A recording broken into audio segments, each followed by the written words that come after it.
विलीन हो जाए। ये महापर्व उसके लिए चल रहा है।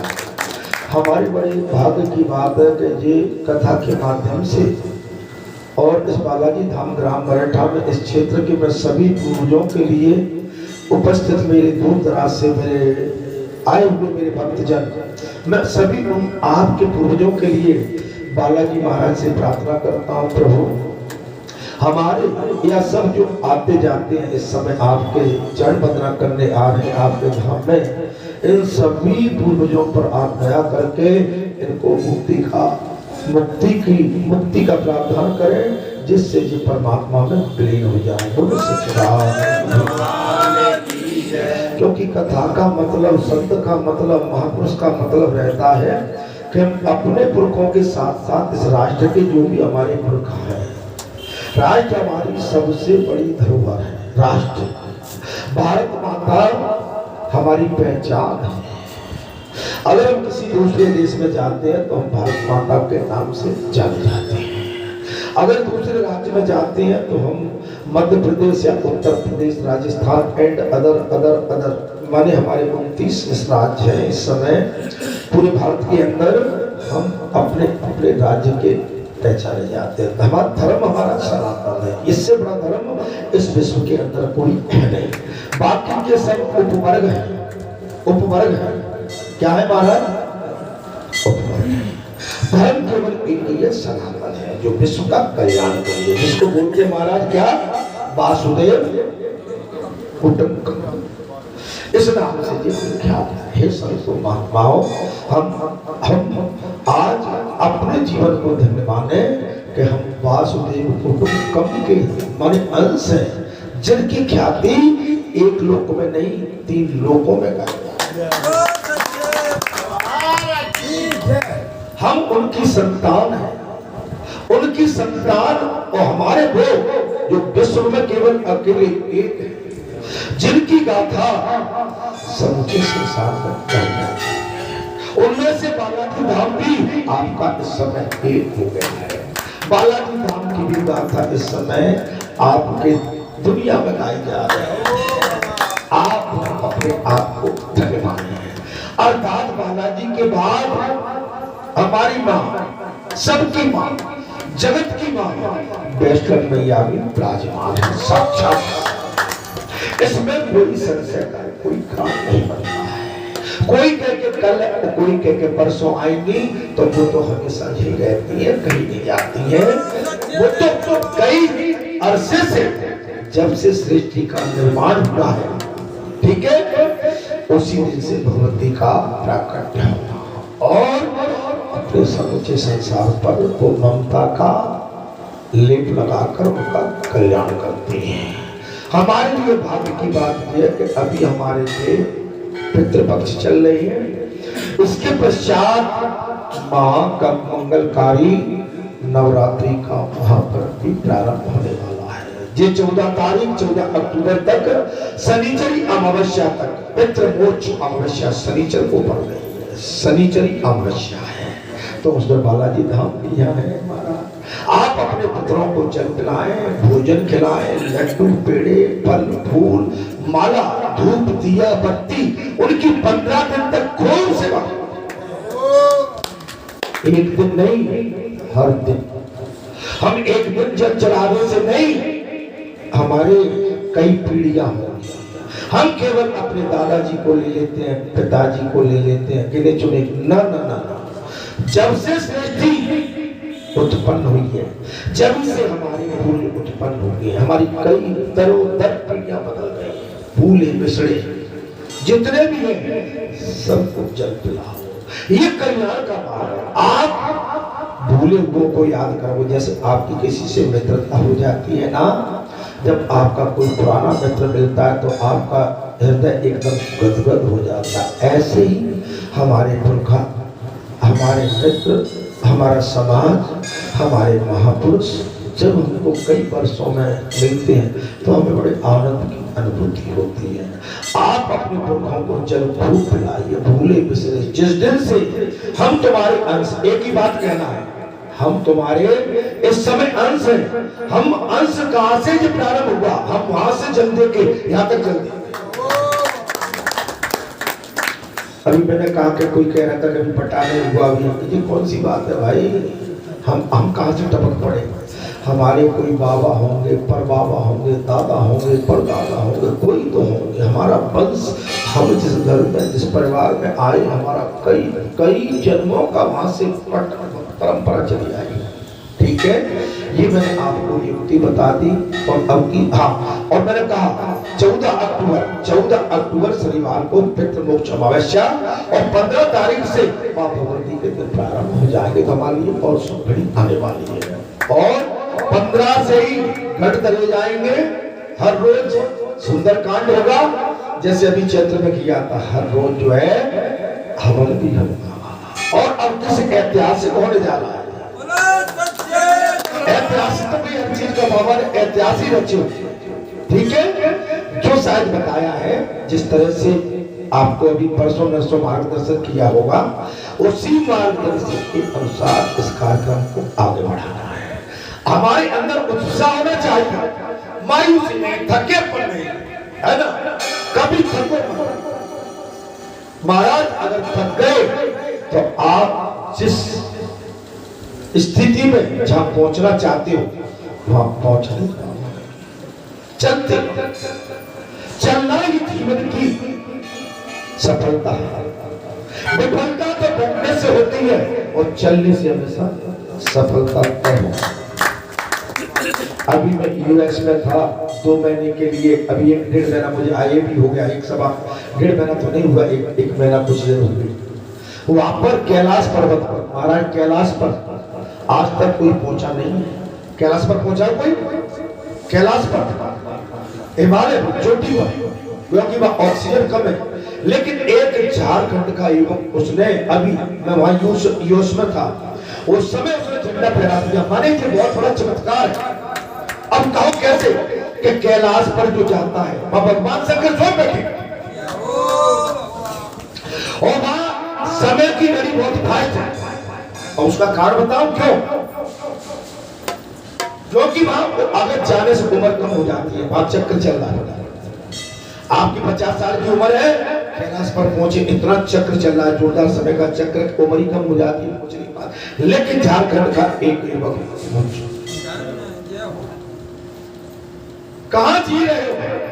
आज मैंने एक जीके का प्रश्न, जनरल नॉलेज का प्रश्न कैसे पूछ लिया। महात्मा गांधी का जो है हमारा देहांत कब हुआ? नहीं कोई, कितने वर्ष हो गए? हम अपने राष्ट्रपिता को नहीं जान सकते, उनका देहांत कब हुआ, उनका जन्म कब हुआ, उनको कितनी वर्ष इस संसार को छोड़े होंगे, जिससे जिनके नाम से आज हमारे राष्ट्र की करेंसी चलती है।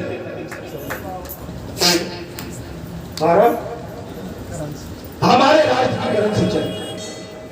मैंने पूछा, एक देहात का गांव, चाहे बेचारा गांव का कोई होगा, उसने ठीक जवाब दिया। सब पढ़े लिखे चुपचाप बैठे क्योंकि परीक्षा दे रहे। उसने कहा 1969, ठीक है, 1854, 154 वर्ष हो गए उनको जाए हुए।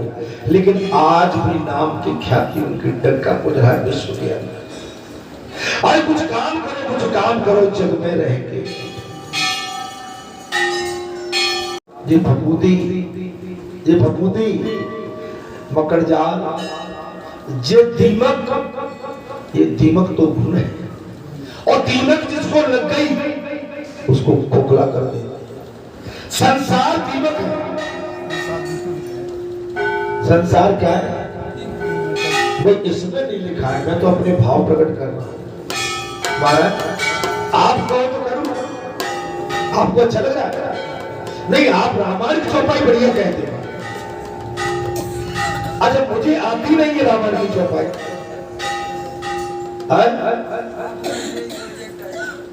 जी अच्छा नहीं, सो तो टूटी कुछ तो बांस देता है।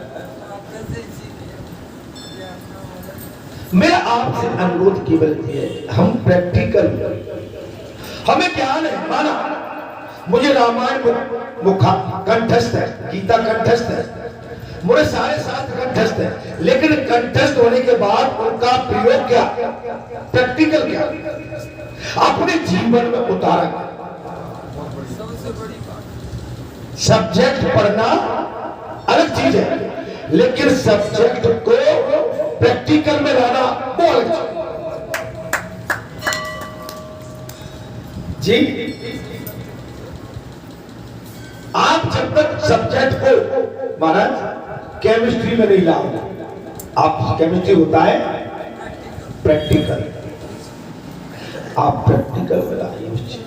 जीवन में अगर प्रैक्टिकल में आप में आ गए तो हमारा जीवन साकार हो जाएगा। हे महात्माओं, हे संतों, मैं आपको कोटि कोटि नमन करता हूं और प्रणाम करता हूं और आपके मंगल की कामना भी करता हूं। आप सदैव खुश रहे, प्रसन्न रहे, मुस्कुराते रहे, आपके जीवन में संकट कभी न आए, क्योंकि आप संकट मोचन के ब्राह्मण हैं। सच्चे दरबार की जय। और संकट आ भी जाए तो संकट मोचन को याद करना, आपके संकट दूर। जैसा मैंने कहा कि संसार फफूंदी है, क्या है महाराज, है, और संसार किसी का सगा नहीं, और जिसने संसार ने जिसको ठगा नहीं। तो हे संतो, हे महात्माओं, मैं आपसे यही अनुरोध करता हूं कि संसार के उसमें चक्रव्यूह बताए, आप अपने कल्याण की बात सोचिए, अपने राज्य के कल्याण की बात, अपने क्षेत्र के कल्याण की बात। अब हमारा चौथापन में अपने लिए कोई मार्ग नहीं बचा रहे। हमको जो करना था, हम बचपन में खेले, पढ़ाई लिखाई की, पढ़ाई लिखाई करने के बाद यौवन अवस्था में गए, शादी ब्याह हुआ, बच्चे पैदा, सर्विस की, नौकरी की, किसानी की, मजदूरी की, चाकरी की, जो भी किया वो करके हम अंतिम पड़ाव। अब हमारे पास समय, अब अगर चूक गए तो मार्ग में बहुत पीड़ा होगा। अभी जितनी पीड़ा यहां नहीं हो रही, जितनी पीड़ा इस शरीर को छोड़ने के बाद हम संसार से विदा लेंगे, तब तक जन्म जन्म मुनि जतन कराहे और अंत राम आई आप। चेहरा पर चमक होना चाहिए, तेज होना चाहिए। आप भजन करते हैं, बढ़िया अन्न ग्रहण करते हैं, आप मनुष्य, हम मनुष्य, भगवान ने सब कुछ दिया है। सुंदर वस्त्र, ये अच्छे वस्त्र शरीर में जब अच्छे लगेंगे तब आपके शरीर में चमक होगी। ढांचे में कितने भी आभूषण लटका लो, कितने भी सुंदर वस्त्र पहन लो, हड्डी के ढांचे में शोभा नहीं। अगर तपस्या की चमक है तो फटे भी डाल लोगे तो आपके चेहरे का तेज बिल्कुल चीरता हुआ चला जाएगा।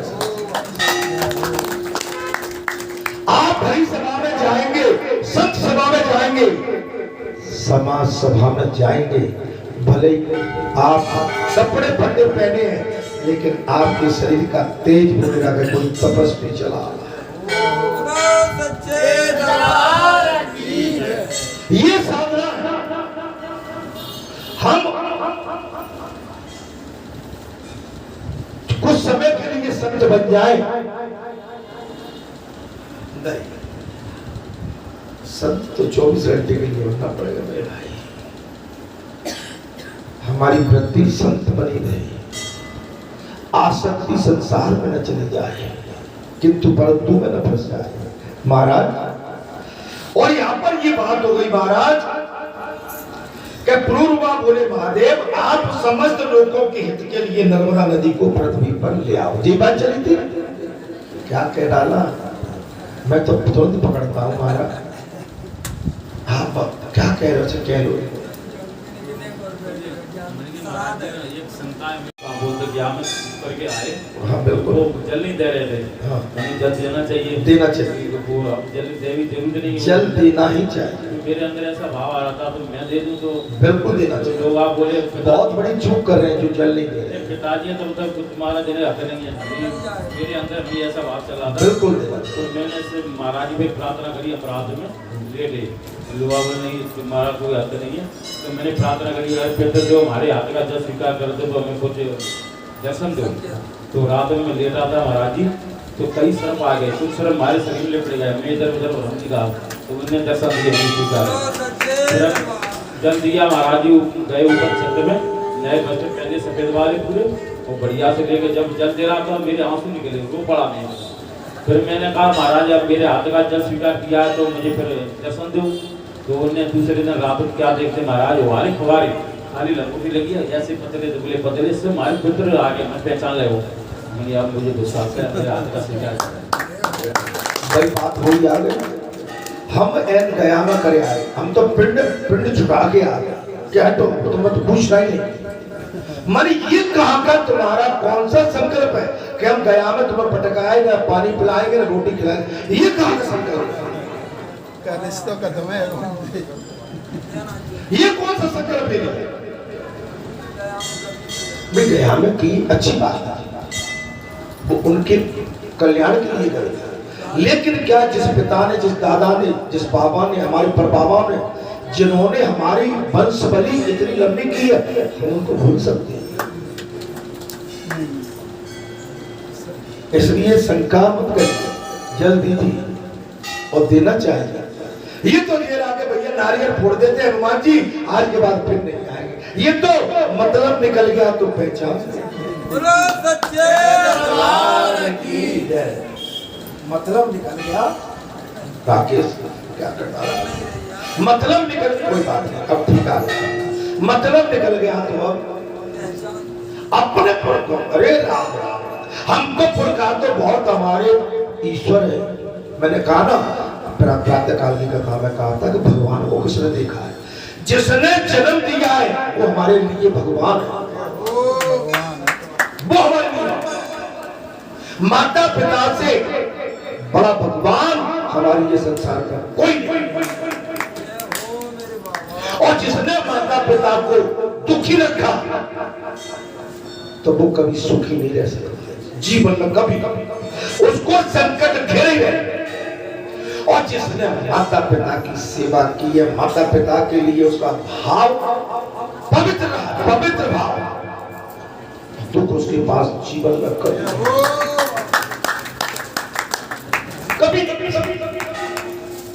शत्रुपा की मैंने कथा कही थी मनुष्य महाराज महादेव आप समस्त लोगों के हित के लिए हैं। महाराज महादेव की एक राजन तुम तो अयाच वस्तु की याचना करो नर्मदा की नहीं। इससे हटके कोई राजा का ये निश्चय जानकर भगवान शंकर ने कहा तथास्तु ऐसा ही होगा। नर्मदा जी आकाशवाणी हो गई नर्मदा जी आई पृथ्वी ठीक है सब कल्याण के लिए। किसके लिए? वो कौन था? पुरुरवा राजा थे वो ला रहे नर्मदा जी। तब नर्मदा जी ने कहा महेश्वर मैं बिना किसी आधार के स्वर्गलोक से पृथ्वी पर कैसे जाऊं? जैसे गंगा जी को झीलने के लिए महाराज भगवान शंकर ने जटा में लपेटा कौन से तो वहां पर आप देखेंगे मेरा पुत्र नर्मदा को धारण करने में सक्षम है। ठीक है अब बात आई थी महाराज देवताओं के इस प्रकार प्रार्थना करने पर महादेव जी की आज्ञा से नर्मदा जी इस संसार में आ गए। अर्थात जो मनुष्य प्रार्थना कर उनका नर्मदा का कीर्तन करता है और उसका 7 जन्मों का किया हुआ पाप भी क्षण भर में नष्ट हो जाता है। अर्थात जहां तहां संगम और बाणलिंग से युक्त नर्मदा नदी स्थित है वह स्नान करके मनुष्य अश्वमेध यज्ञ का फल पाता है। नर्मदा जी पैतरणी है। नर्मदा जी मालूम है कहां से निकली है? शहडोल जिले से। कौन सा जिला है? मैं ठीक चल रहा हूं? आपके मध्य प्रदेश, अपने मध्य प्रदेश के शहडोल के जिले से नर्मदा प्रकट हुई। तब युधिष्ठिर ने पूछ लिया, बोले भगवान राजा पुरूरवा पहले महाराज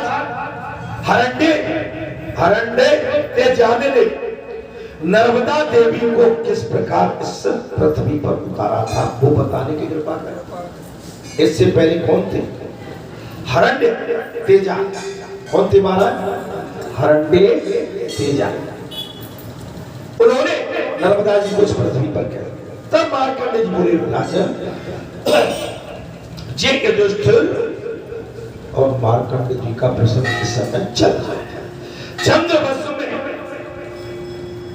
हिरण्य तेजा नाम से प्रसिद्ध एक राज ऋषि हो गए थे। कौन थे महाराज? राज ऋषि, जो समस्त धर्मात्माओं में श्रेष्ठ तथा प्रजापति के समान थे। धर्मात्मा तो थे, लेकिन प्रजापति राजा के समान, आचरण भी उनके राजा के समान। वे पर्वत पर वन और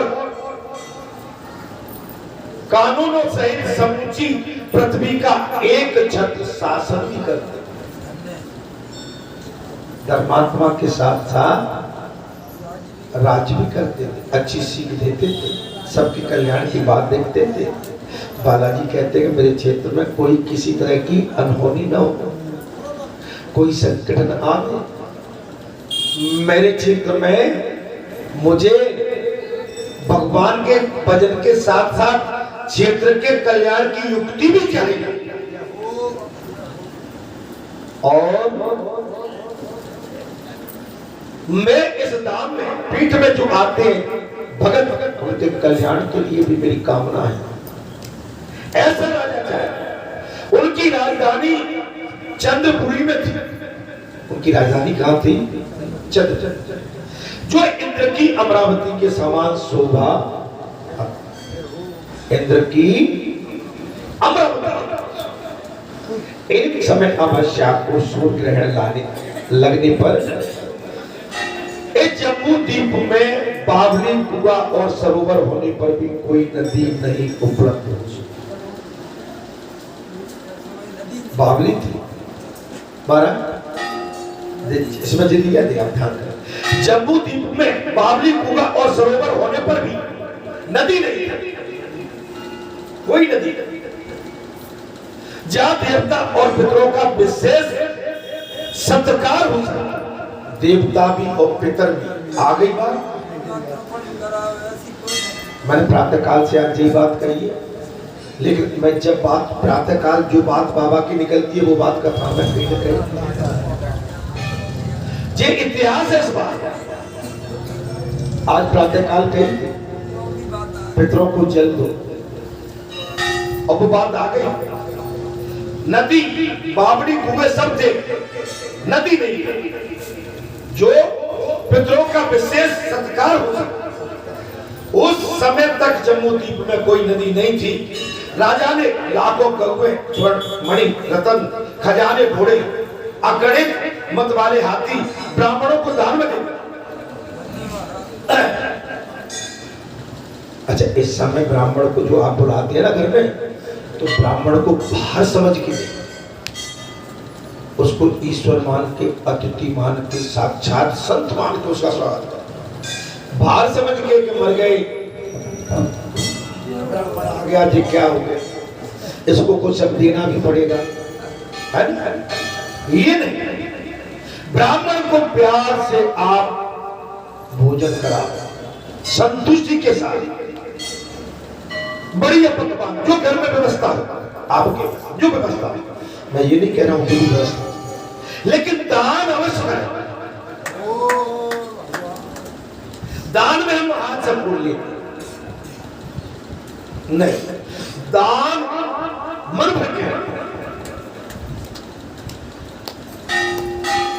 ब्राह्मण जब आपके घर से भोजन करके निकलेगा तो गदगद प्रसन्न होकर आपको आशीष दो। एक हाथ नहीं,